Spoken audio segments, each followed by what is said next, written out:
I can easily call it the biggest expose, the biggest revelation in regional politics over the last 10 years. Oh yes! And you see, this information touches all three East African countries very closely. It even explains a lot of what has been happening in our country concerning abductions. There have been some reports, eyewitness reports, over the abductions in Kenya, that the people looked foreign. All that is now neatly explained. But by far the biggest impact of this latest information is what is ongoing in Tanzania at the moment. Oh no, this is too much. Mauaji yanaendelea. Even after President Suluhu Hassan stole an election and swore herself in at a military barracks.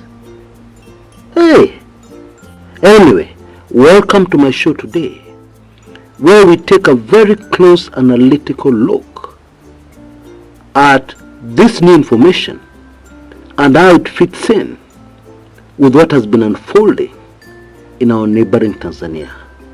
And it tells us very clearly what to expect. I think you'll need to sit down for this one. And I'm not kidding.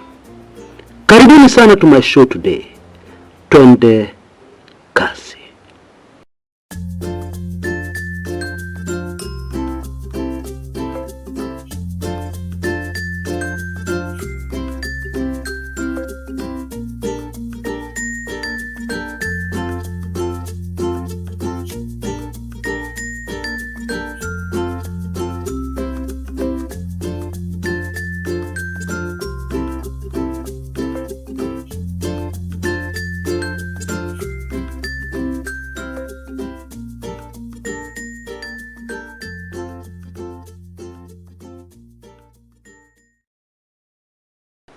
It is indeed the season of exposure.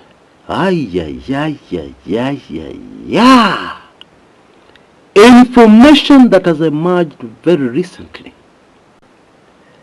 In my opinion, the largest, most important, most significant, most shocking expose in recent times.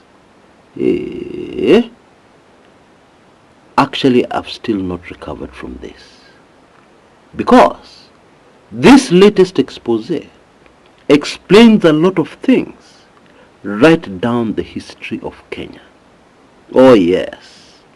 Yes, this expose came from the latest developments in Tanzania.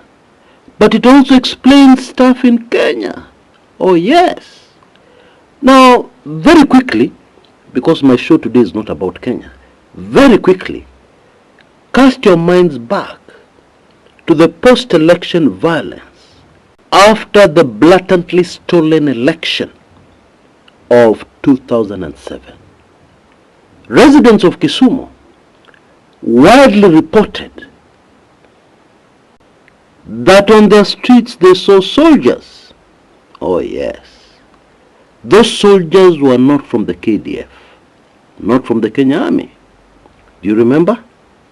Those soldiers were from neighboring Uganda.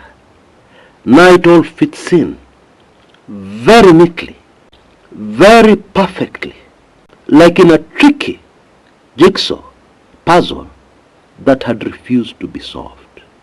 This last piece of information, this last piece fits in perfectly. And the information is from the very latest expose. What am I talking about? I'm talking about what is going on that is of great concern to Kenyans and indeed the international community in neighboring nchi ya jirani, Tanzania.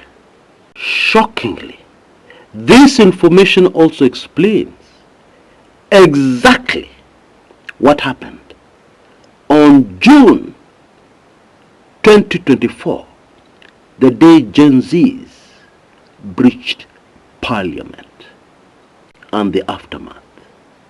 In many ways, it also explains why abductions are actually regional, It's not a Kenyan problem. One of the reasons why Tanzanians have hit the streets, one of the reasons that has really, really angered the people, are abductions. In case you didn't know, this information explains that very neatly. But let's get down to it. There was an internet blackout in Tanzania. It's still there. Okay? And after the elections, we knew there was trouble.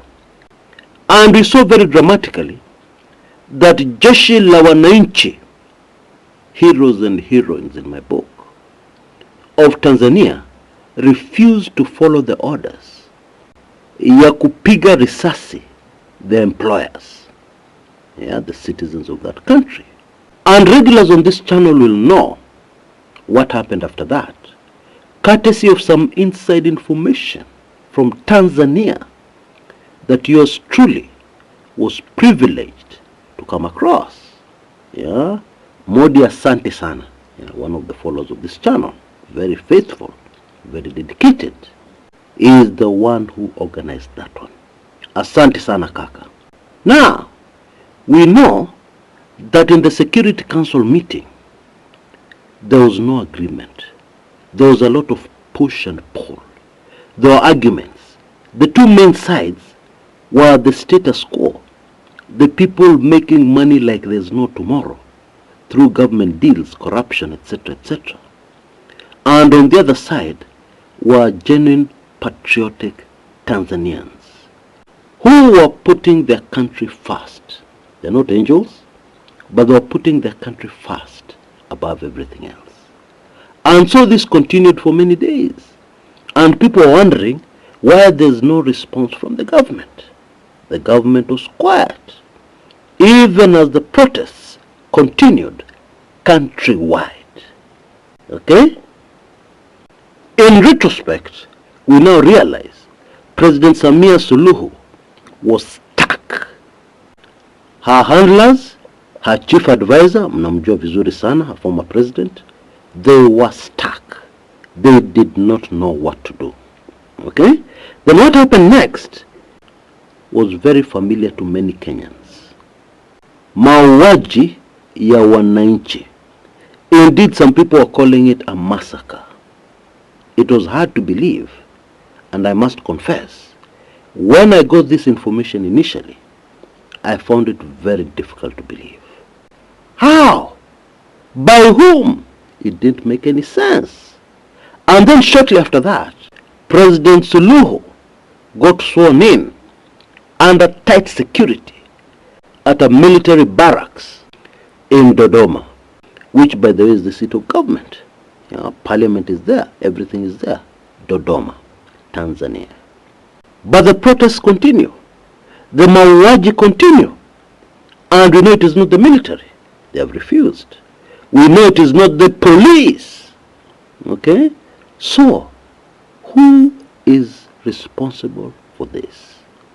In this season of exposure, pop, the revelation lands. Mercenaries from the country called Uganda.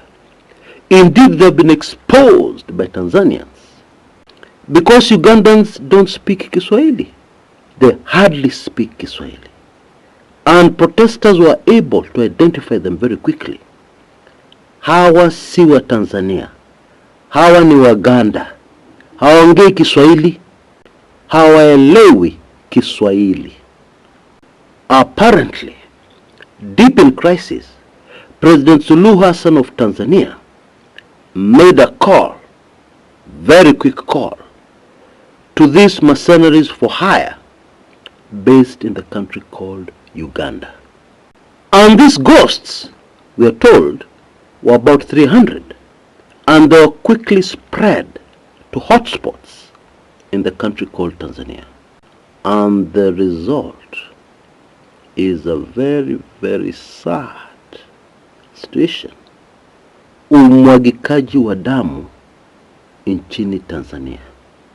Who thought that something like that would ever happen in very peaceful, polite Tanzania? Yani, because of power and in order to cling to power without the consent of the people, the leadership in Tanzania under President Madam Suluhu Hassan has decided to pull all the stops and to battle the very people who are in fact her employers. Mauaji, watu kupigwa risasi holela holela countrywide in Tanzania. That is what is going on. And the people responsible are these guns for hire from Uganda, who apparently have been operating for a long time.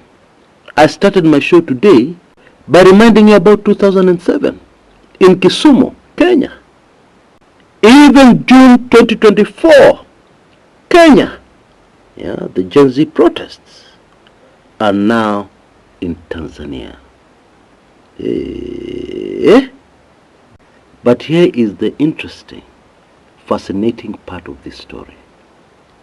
This deal worked best when nobody knew what was happening. But now that it has been exposed, there is only one thing that can happen. Kwisha maneno. Now that it has been exposed, people will have to go into very quick damage control. And in that damage control, Madam President Suluhu Hassan will be left with no ground to stand on. It's as simple as that. And what is going to happen next? Without fail, this is not even a prediction. It is something which is so obvious. We should be able to all see it. What is going to happen next is that there's going to be a regime change in Tanzania. And what is going to happen after that? Because this evil plan has been exposed. What is going to happen after that is that there's going to be a regime change at source in the country called Uganda. And what is going to happen after that is that there's going to be a regime change, even without an election, in the country called Kenya. Just sit down and think about it slowly, without any emotion, and you will realize this is something which is very, very inevitable. Folks, we warned you on this channel very early that we have entered a season of exposure where it will be impossible to hide anything and to keep it hidden. You will remember I advised even couples, if you're playing around, cheating on your spouse, stop. Well, all I can say now is mambo bado. Tena bado sana. Now, very quickly before I go, I need to remind you that as we head into the weekend, this is the absolute last call on that highly sensitive special report I have produced, on vile walimaliza Raila. It is very detailed. It explains a lot of very strange, funny happenings, that we all saw, that is in the public domain. But those who understand or puzzled, it explains a lot. In fact, let me play you a brief clip from that highly sensitive special report. I'll be back. It was executed by introducing two specially designed pills in a normal pill box, where the patient is supposed to take one pill per day. Just two rogue pills were introduced. And we know there are two because one was found and it was assumed the other one was taken because the symptoms and everything that happened, what his dead body was telling experts, this is exactly what he took that ended his life. Now, the usual dosage for ephedrine is 12.5 milligrams, 25 milligrams tops every 4 hours. Now, These killer pills were 1,000 milligrams. Now remember, we're talking about assassinations where the start date and the date where it finally happens are very far apart. So in this particular instance, we do not know.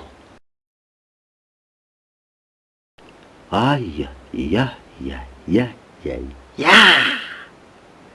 Now to get this highly sensitive special report, and please don't share it when you get it, please, even if you don't think it is that sensitive, please trust me on this one. It is highly sensitive. To be able to get it, I believe you can see details on your screens right now. It is only Kenya shillings 3,999. Yeah, send it to the usual number, and please remember to text me your email address immediately after you've made your payment.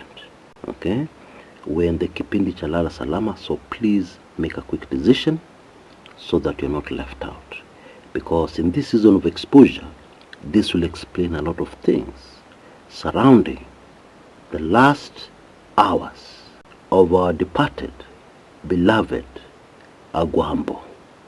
Okay, and by the way, if you're still interested in the golden key, because this is a very amazing deal, because for only Kenya shillings 6,555, you can get a permanent golden key to everything and anything Kumekucha.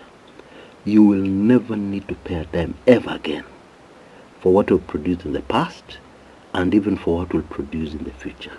You can see details on your screens right now. If you're in a position to, this is the absolute deal of the century. Okay, send to the usual number. And again, don't forget to text me your email address to the same number, the same M-Pesa number, or even drop me an email, yeah, and you'll enter this exclusive golden key club of Kumekucha, where you'll never need to worry again about missing out on information because of the pocket. Please rush if you're able to. Until next time, this is Chris Kumekucha.